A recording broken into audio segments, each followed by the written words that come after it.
มันกันเลยได้เพื่อนๆอยู่แล้วนี่มา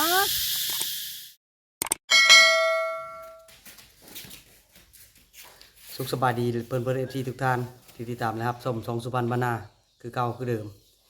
ถือว่ามื้อนี้ก็ฝนกระตกน้อยนึงนะเพื่อนๆและเสียงห้องแถวโคกแถวอย่างก็ได้ยินแจ้งแล้วบัดฝนตกแล้วพัดยาก็ฉันก็สิได้พาเพื่อนๆเอฟซีทุกท่านเลาะเบิ่ง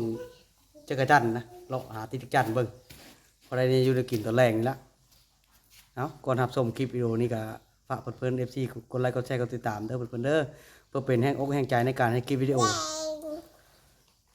ถือว่าวันนี้ค่อยไปกับลูกชายกับสาวแก้วนะไปเพื่อนๆไปด้วยกันเลย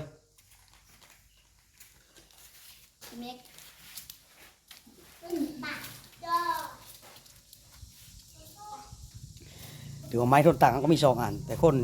3คนนึงสิถืออันนั้นสิถือบางต่างครับก็ได้ใช้ได้แต่อันเดียวนะก็มีคักไปเลยด้วยต่างก็แต่ก็คิดว่าพอใช้ได้คิดว่าพอใช้ได้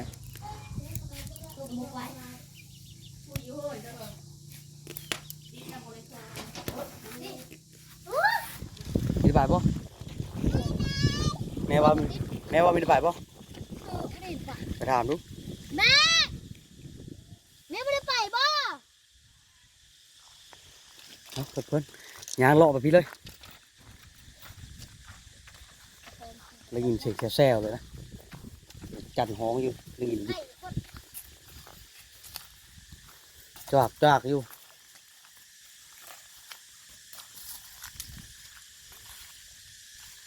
โอ้เพื่อนทางนั้นละเสียงแซวอยู่ติดกันพอได้กินแรง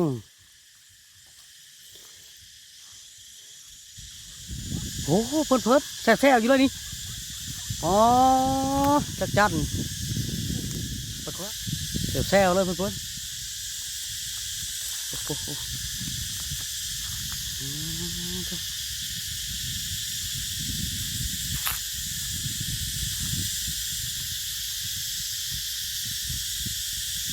แซวเลยนะตะกระจันทางตัวแม่ตัวผู้นี่ห้องตัวแม่บ่ได้ห้องโอ้ยเสียงตะกระจัน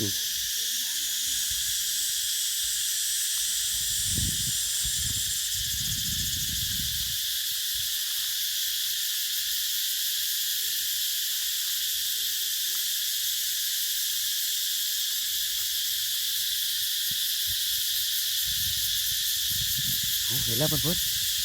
หันเพื่อนกติ้วนะหันเพื่อน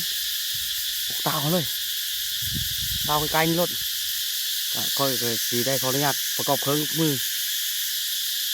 ก็ได้เพื่อนเลยเพื่อน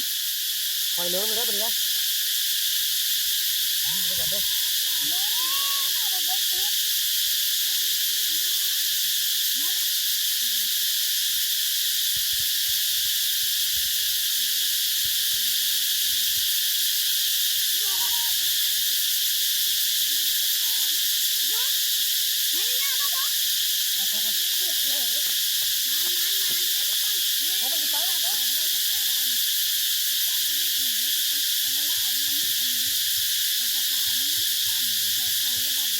2 แต้มเลยเพื่อนแต้มเป็นเกิดขึ้นนี่ท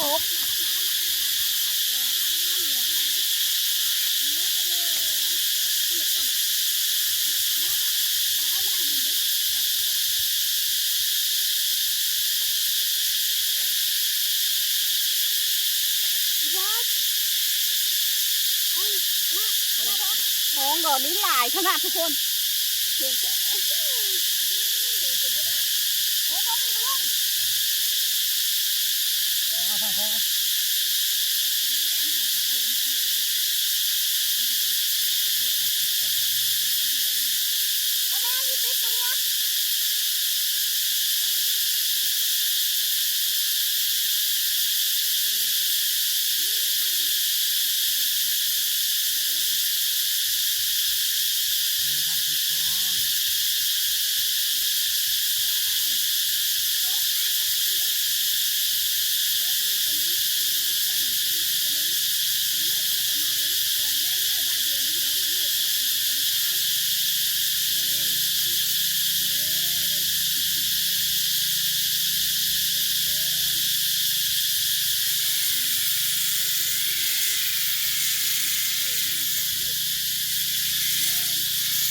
มานกันเลยได้อเพิ่นอยู่แล้วนี่มา เดี๋ยวไป เล่นเอาคลองไปเอาไปทีกัน แม่โชว์โตเลยเอาไป กะเยอะทุลักทุเลเลยเพิ่นเพราะว่ามือเพิ่งเดียวนะลุ้นเป็นกันแล้วคอยสิติดได้เลยบอล อย่างมันเหนียวติดมือเลย ปึ๊บโอ้ยหวาน มาอันนี้ด้วยนี่เลย ถือว่าตังคอยกับใช้ได้นะถือมือคอยให้ตังกันกะรับเพิ่นเอฟซีต้องการจะเบิ่งวิธีการปรุงแต่งตังกะเอาไว้คลิปหน้าวิดีโอหน้าได้เพิ่นเด้อคือว่า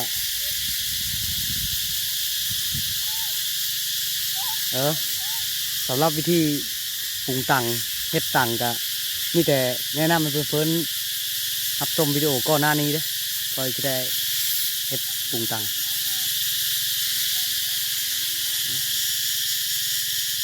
ติดตามต่อไปเพิ่นฮะเพิ่นติดหลายหลายที่แล้วก็เขาก็สิได้เป็นรีวิวตังนะบัดนี้ได้เป็นรีวิวตังแล้วก็แก้วกับอันลูกชายเรียกว่าอาน้อยเป็นคนติดนะต้นค่อยก็จะเป็นรีวิวตังแล้วก็สิถือครองก็ติดตามไปด้วยกันเด้อเพิ่นเด้อว่าครอบครัวเฮาสิได้ติดกันพออยู่พอกินหลายฮะเลย โอ้ยแม่น่าคุณตั้มกูมาจิ้วเต็มเลย เอากระติดนะแม่ บอกแม่เหงาเว้ย น้าเอาเงาก็เงี้ยเชื่อหรอวะลูก โอ้ มึงมันแตะไปหมดเลย มันน่าแตะแล้วมันก็มาอีเฮ้ยขนาดซี่ๆแล้วแล้วจะมาเอามาส่งแพงพูดละ ปักอายหมาแล้ว หน้าพอหน้ากูมาจิ้วอะไรน้อยน่ะเต็มหมดกระปุกเต็มหมด ติดเลยไอ้บุกล้าติดบ่ยังมั้ย เอาไปกินน้ น้ำบ่มาน้ำกินน้ำโอ้หลายเลยเพิ่น ำนะนะ โอ้หลายเลยหลาย เอาที่ไปที่ตั้มๆก็โชว์กัน คือไม่เอาเนี่ยมาติดมาเอาของพ่อติดไอ้ นี่เป็นเพื่อนมันกระปุกเลยมันเอาปืนติดมา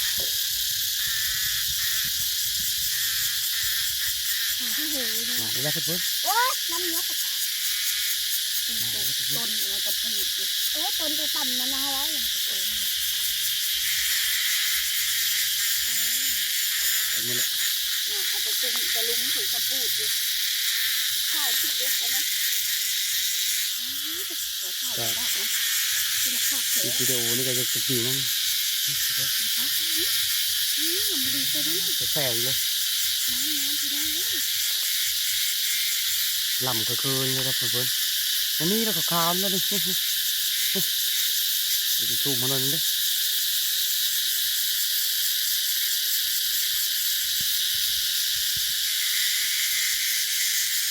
เดี๋ยวเพื่อนโอ้เดือดจัด มันดู สี่ห้าตัวเลย มันจะเจอ สอง คน สี่หกแปด10 12 14 16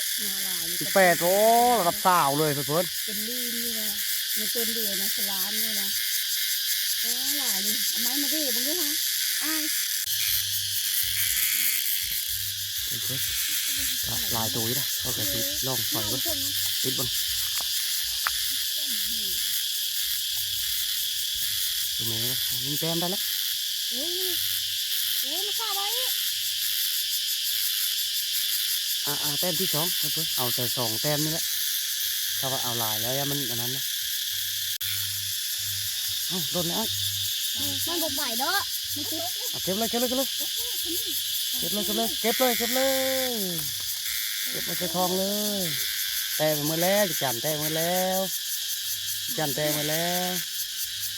แกะเป็นมดเลยดิตกเอียดมันจะขึ้นกันเลยติดอย่างนะเราชอบเยอะดูกูนะ ก็ถือว่าติดตั้งกับติดกันก็ถือว่าได้แล้วเพิ่นๆแต่ติดไปติดมาฝนตกแช่ลงมาพากันแล่นหัวปั๊มน้องพิษมาเด้อเอามานับแล้วก็ 51 แกได้51คอยก็ขึ้นประมาณนั้นละ 1 2 หลายอยู่ 3 ก็ว่าผลยาทั้งน้อยก็สิได้ไปติดต่ออีกนะรอบนึงถ้าเบิ่งผลนี่ละเพราะว่าตะจันก็ยังเห็นอยู่